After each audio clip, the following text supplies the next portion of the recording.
मंडळी, होळी तर आपण साजरी करतो, होळी पेटवतो, परंतु होलिका दहन यामागची नक्की कथा काय आहे ती तुम्हाला माहिती आहे का? नसेल माहिती तर आज मी तुम्हाला तीच कथा सांगणार आहे. मित्रांनो, तत्पूर्वी आपल्या डेस्क मराठी या भक्तिमय चॅनलला आपण सबस्क्राईब केलं नसेल तर सबस्क्राईब करा. व्हिडिओ आवडला तर लाईक करा आणि शेअर करा.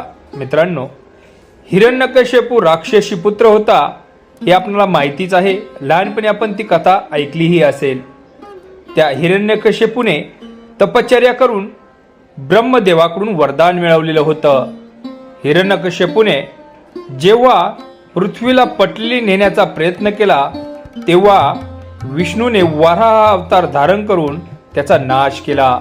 त्यामुळे भडकलेल्या हिरण्यकश्यपूने विष्णूचे आपल्या राज्यात कोणी नाव घेऊ नये असं सगळ्यांना बजावलं.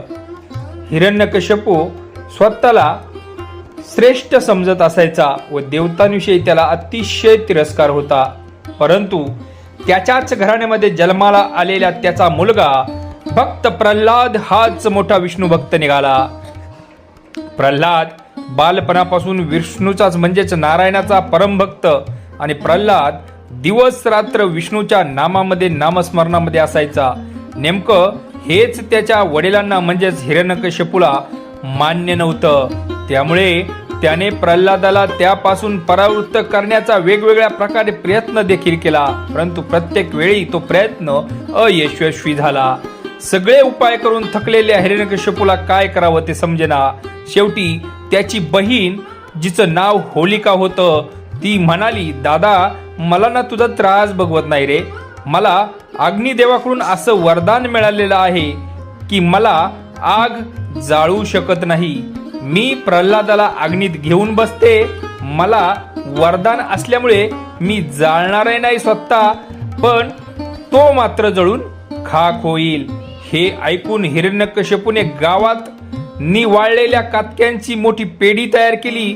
त्यात होलिका, जी हिरण्यकश्यपूची बहीण होती, ती प्रल्हादाला घेऊन बसली व शिपायांनी त्या सगळ्याला आग लावली. होलिका आपल्याच वरदानाच्या धुंदीत होती, परंतु प्रल्हादाच्या भक्ती साधनेमुळे सगळं उलटच घडलं.